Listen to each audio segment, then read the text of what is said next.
Hey everyone, and welcome back to another news alert. My name is Jimmy Boyd, and thank you so much for tuning into Boyd News. Please don't forget to like, comment, and subscribe to the channel for more updates like this. And feel free to support me on Patreon or buy me a coffee. Links are in the description below the video. All right, good evening, everyone, and thanks for being here. Hope the start to your week has treated you well so far. Want to bring you all updates coming out from Venezuela as a few major stories have broke following the fallout of the U.S. military operation as U.S. forces captured President Nicolas Maduro this past Saturday. A new story being widely shared today indicates that the Venezuelan government has called for a general mobilization of the armed forces and are now being positioned on high alert. I've got this new story for you on your screen. It says Venezuela announces general mobilization after U.S. strikes. In Venezuela, a general mobilization has been announced and the army has been put on combat readiness to counter an imperialist attack, Wall Street Journal reports. Okay, so I thought was interesting about this story was apparently this came out on January 3rd, 2026, just 2 days ago on Saturday, hours after the U.S. had invaded Venezuela. Now, it wasn't being widely reported until today. Now, a lot of my sources on X are sharing this. So we did have some videos that I showed you guys this past Saturday, just during the daytime after this raid had happened inside of Caracas, the capital of Venezuela, when Maduro was captured. We started to see Russian BMPs that were showing up on the streets and lots of armored vehicles, infantry fighting vehicles, and this possibly indicated there was some sort of mobilization ongoing, but it was not confirmed at the time. Well, looks like Wall Street Journal has confirmed that, and I've got some sources today talking about this, that there is a general mobilization ongoing inside of Venezuela. So we're going to be talking about this. I also have a story that apparently the police are being instructed to search for anybody involved in this operation that could have helped the U.S. Armed Forces capture Maduro. So I thought that was interesting also. And we're also going to spend some time talking about Greenland. We'll talk about Cuba. We'll talk about Colombia because Trump is once again coming out aboard Air Force One today, warning all these nations that they're going to be taken over by the U.S. at some point soon. So let's talk about this. We'll jump on over to a mainstream news report called NPR, and I believe this is directly out of Ukraine, or PRM, that is, excuse me. It says general mobilization in Venezuela. What is known? This is coming out today on January 1st, 2026. The information says right here Venezuela has declared general mobilization and introduced emergency measures amid the worsening internal situation. This is reported by the Wall Street Journal. According to the publication, the authorities have placed the oil industry and other strategic enterprises under so-called wartime regime. The decision involves increased control over key infrastructure and restrictions on the work of enterprises.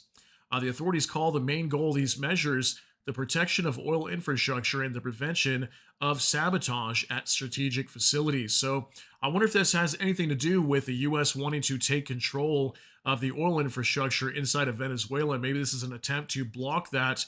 As we know, Trump's been stating that basically there's going to be numerous amounts of major oil companies inside the U.S. that could go into Venezuela and start upgrading infrastructure over there and basically taking it over from the Venezuelans. This looks like, to me, this could be some sort of pushback regarding the military inside of Venezuela. So very interesting story today. We'll have to wait for more details coming out from Venezuela, but this is just being widely reported today. Now let's jump on over to X, and I'm going to show you guys some independent sources over here. We'll start with Ozen Defender. According to Reuters, under the state of emergency ordered by the Venezuelan government following the operation which resulted in the successful capture of President Nicolas Maduro, military and security forces are directed to immediately begin the national search and capture of everyone involved in the promotion or support for the armed attack by the United States. Okay, so the government calling on the police to search and capture anybody that was involved in this operation.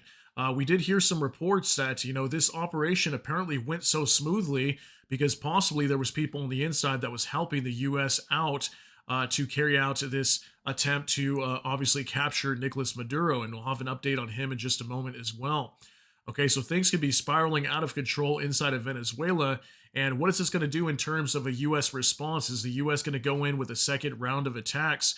We have seen this before with Trump just a couple days ago. He was stating that they'd be willing to carry out a second wave of attacks. He said that to reporters during a speech at Mar-a-Lago.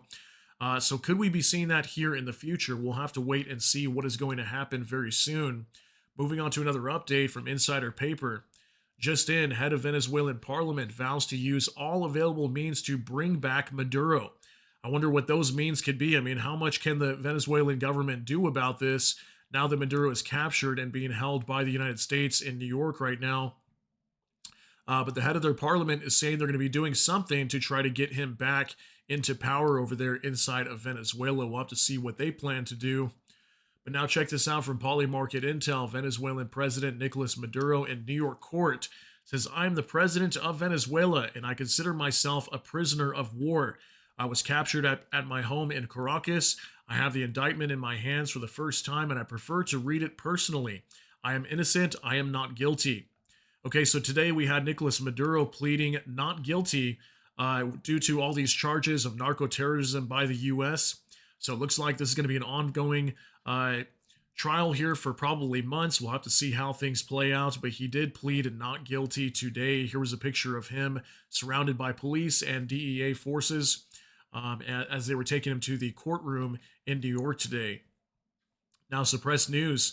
Breaking. Delcy Rodriguez, vice president under Maduro, was sworn in before the parliament as the new president of Venezuela. Here's a video of her right here. I'm not going to play it, but there's a screenshot of her being sworn in and now becoming the president, the interim president, taking over for Nicolas Maduro while he has been removed from power.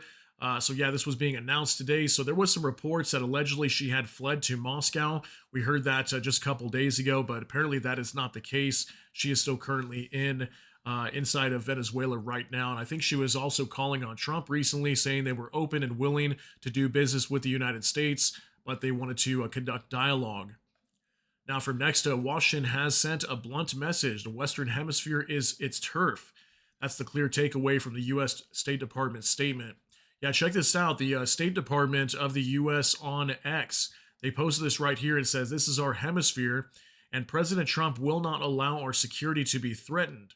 And the picture of Trump says, "This is our hemisphere." So is this possible indication that we're going to see the U.S. go after multiple nations? Like I said, we're going to talk about Cuba. We're going to talk about Colombia. We'll talk about Greenland. Okay, lots of threats coming out from Trump that the U.S. could possibly be invading these nations, going after their presidents, just like what we saw happening with Nicolas Maduro.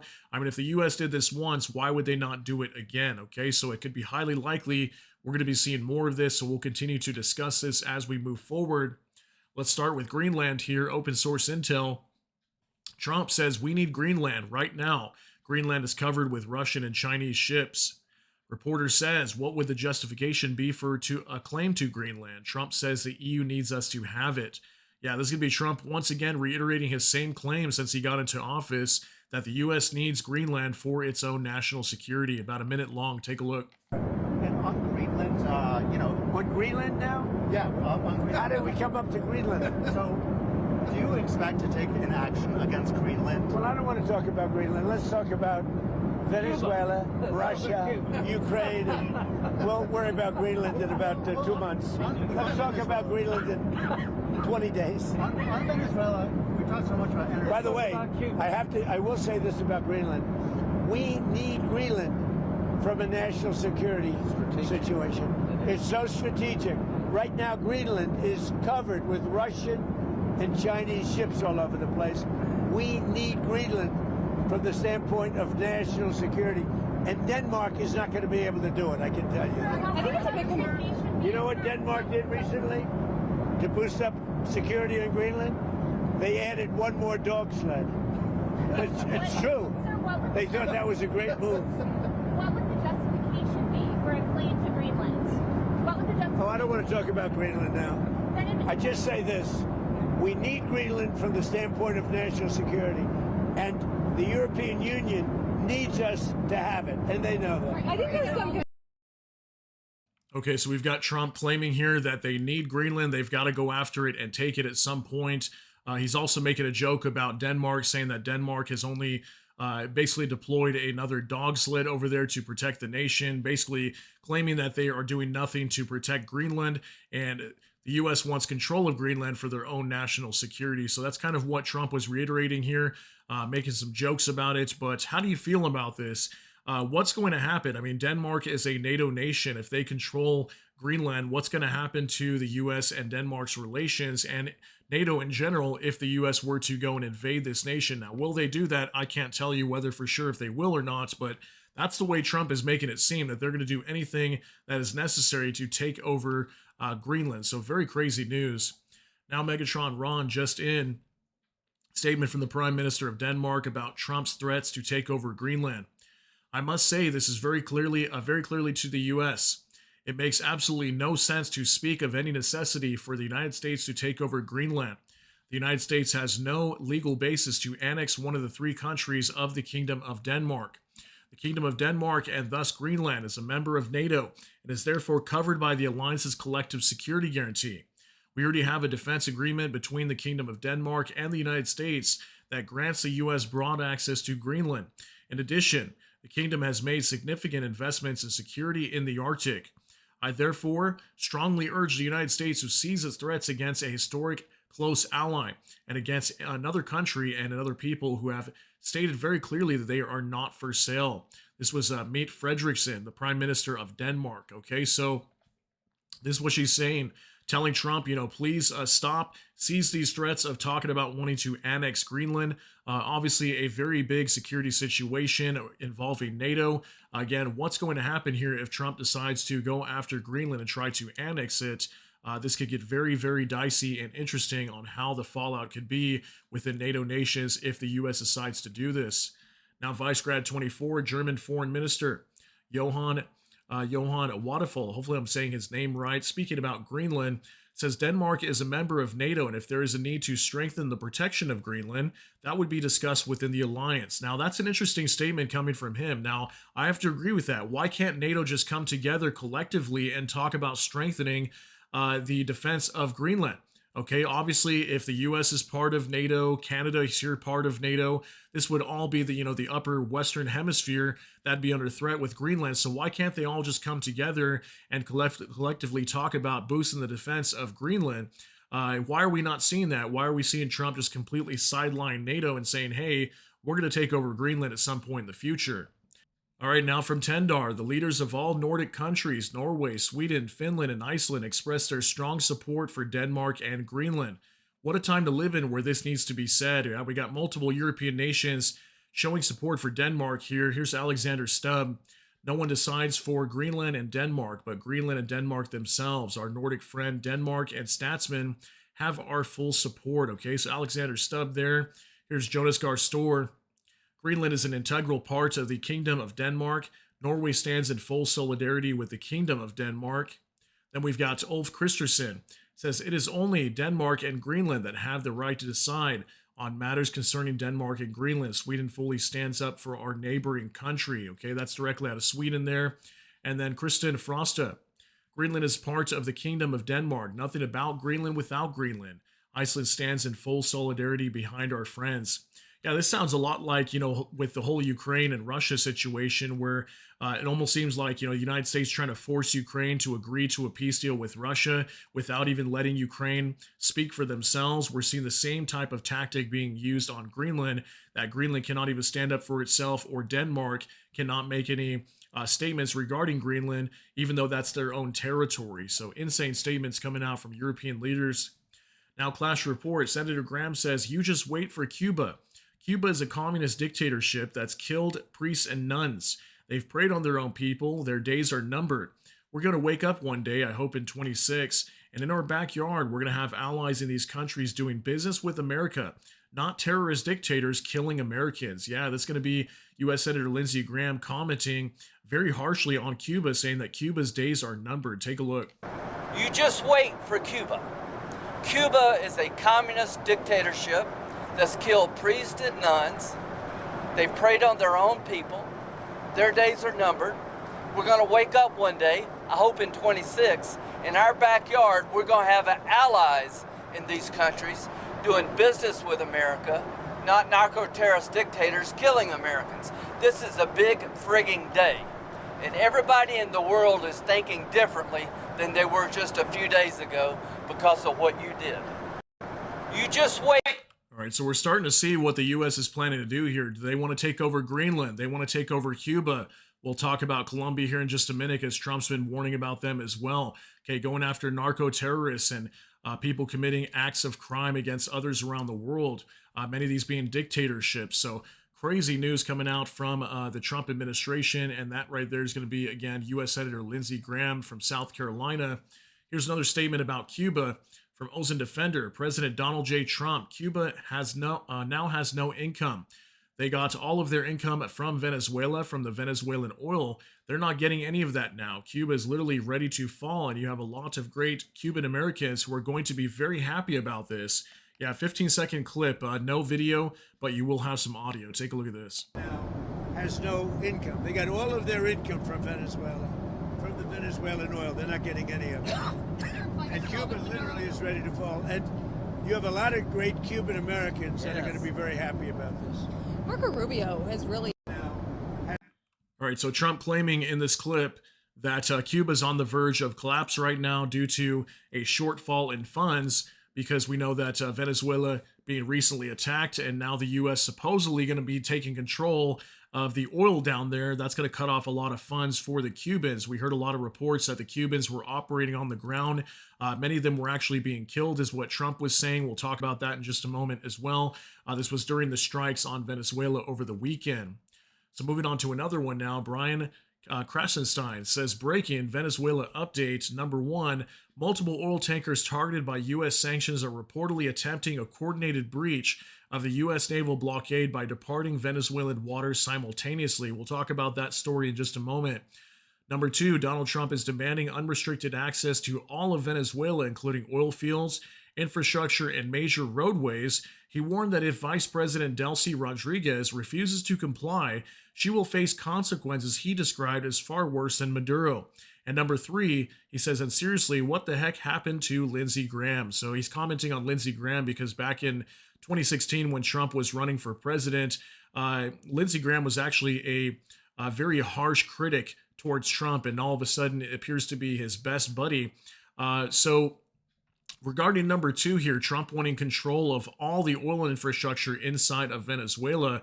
And apparently, yeah, he is warning Delcy Rodriguez, who is now the new president or interim president in Venezuela, taking over for Nicolas Maduro. He's warning her that she will face consequences that are far worse than Maduro if she does not comply and hand over all these assets to the United States, at least into their control.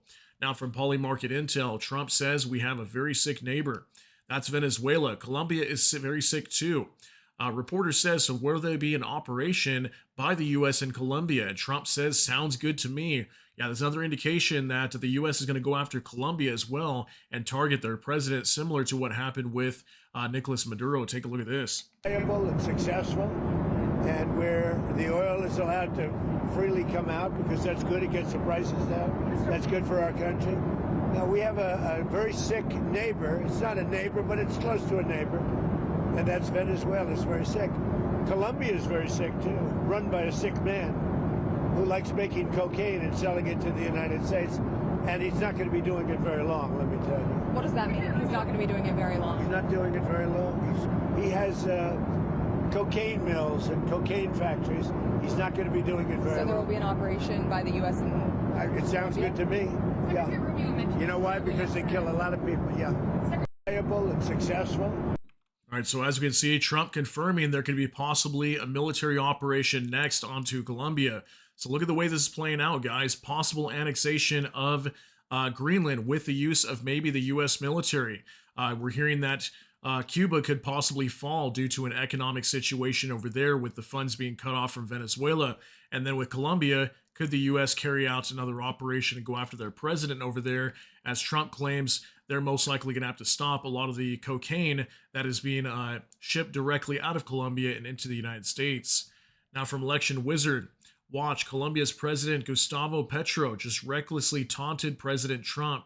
And he says, come get me, coward. I'm waiting for you here. So we're not going to play the video, but this is what this was him here on this news station inside of Colombia. basically taunting Trump and saying, you know what, if you want me, come and get me. I'm waiting for you right here. Okay. So letting Trump know he's not going to back down, even though these threats are coming directly at him. Now, Vice Grad 24, as a result of the U.S. operation to capture Maduro, 32 Cuban nationals were killed in Venezuela while carrying out missions at Caracas' request, according to the press service of the Cuban president. Earlier, Donald Trump stated that many Cubans were killed during the U.S. operation in Venezuela, saying they had been involved in protecting Maduro. Yeah, so there you go, guys. A lot of Cubans on the ground inside of Caracas were apparently killed that night. I think Cuba was holding a day of mourning today for all these service members that were operating inside of Venezuela that were killed over the weekend. Yeah, large majority of them. I think actually majority of the troops that were killed were actually Cubans, not even Venezuelans, but we did have reports of some Venezuelan troops and apparently even some civilians that were killed in these strikes as the U.S. obviously carried out a massive attack onto Venezuela. So insane news. Now for Mario Nafal, insane before and after shots of Chavez's mausoleum. Torched in the U.S. raid on Maduro. Hugo Chavez's iconic Cuartel de la Montaña mausoleum in Caracas, all decked out with that giant 4F emblem overlooking colorful slums. Then the aftermath, gutted by flames and rubble from a U.S. military strike during the January 3rd Maduro capture operation. The site, Chavez's final resting spot and regime shrine, was obliterated by Trump's forces. Yeah, if you guys remember this, we had a report about it, but no pictures or videos yet. Allegedly, this is a new photo coming out showing Hugo Chavez's mausoleum, okay, that apparently housed his remains. Apparently, it was completely destroyed, as we can see here in the photo. It was bombed by U.S. forces. Some people were talking about that. So, yeah, apparently this is a new photo coming out showing this mausoleum completely destroyed. And Hugo Chavez, in case you're not familiar with that, he's a former president over there inside Venezuela. Now, insider paper breaking: multiple oil tankers hit by U.S. sanctions appear to be making a coordinated attempt to break the U.S. naval blockade on Venezuela energy exports by departing all at once, according to New York Times. Yeah, so multiple of these oil tankers that are sanctioned by the U.S. are trying to head to Venezuela all at the same time to break the blockade that we know the U.S. is currently trying to impose onto Venezuela. There have been some oil tankers that have been seized already, some of them being chased by the U.S., and now we've got a group of them heading directly over there. You can see them sailing right next to each other, Veronica 3, Vesna, and Aquila number 2. They're trying to bust through this blockade and still be able to transport oil out of Venezuela. So still showing more tensions right here within the oil industry. Then finally, one more similar report from Special Curson Cat. Another Shadow Fleet tanker, Hyperion IMO 9322968, off the coast of Venezuela, has switched its flag to Russian in an attempt to avoid interception by the U.S. Coast Guard. The tanker Hyperion is under sanctions from the United States, the EU, and the United Kingdom. Earlier, the tanker Bella 1 switched to the Russian flag and was renamed Marinera. Okay, so what we're hearing is another Shadow Fleet tanker that is supposed to be heading to Venezuela switched its flag to Russian again. Okay, we heard about this just over the last week or so. The U.S. was chasing after an oil tanker that was coming from, I believe, Venezuela over to Iran or something like that. And the U.S. was chasing it through the Atlantic for upwards of like a week. And allegedly, they finally just let it go because they put up a Russian flag. And right when they put up that Russian flag, the U.S. was like, okay, we're not going to chase it anymore. And I did let you guys know we'd probably see more ships doing that. We now have reports of another tanker here that was doing the same exact thing, the Hyperion. Okay, so we're going to probably be seeing a lot more ships trying to claim that their nationality or their status is coming out of Russia, so that way they can be protected, as obviously the U.S. stopped chasing one of those ships that did that exact same thing. So pretty crazy news, guys. Just want to give you some updates coming out from Venezuela and some other countries around the world. And it looks like the U.S. is ready to carry out more operations onto several more nations that we talked about today. So get ready for that, because we also did a story on Iran earlier. It looks like we're going to be seeing a lot of changes within government, or at least the U.S. going to try to attempt to change those governments as they carry out new operations with the U.S. military. So guys, I want to thank you so much for tuning in for today's update. Hope you all have a wonderful rest of your day. Enjoy your Monday out there. Let me know what you think about all these details down below in the comment section. That's going to be it for today's update. If you got something out of this, please smash that like button. Also, if you enjoy my content, please consider subscribing down below. Hit the notification bell, that way YouTube can notify you. With that, hope you all have a great day. Everybody take care and God bless, and we'll see you in the next one.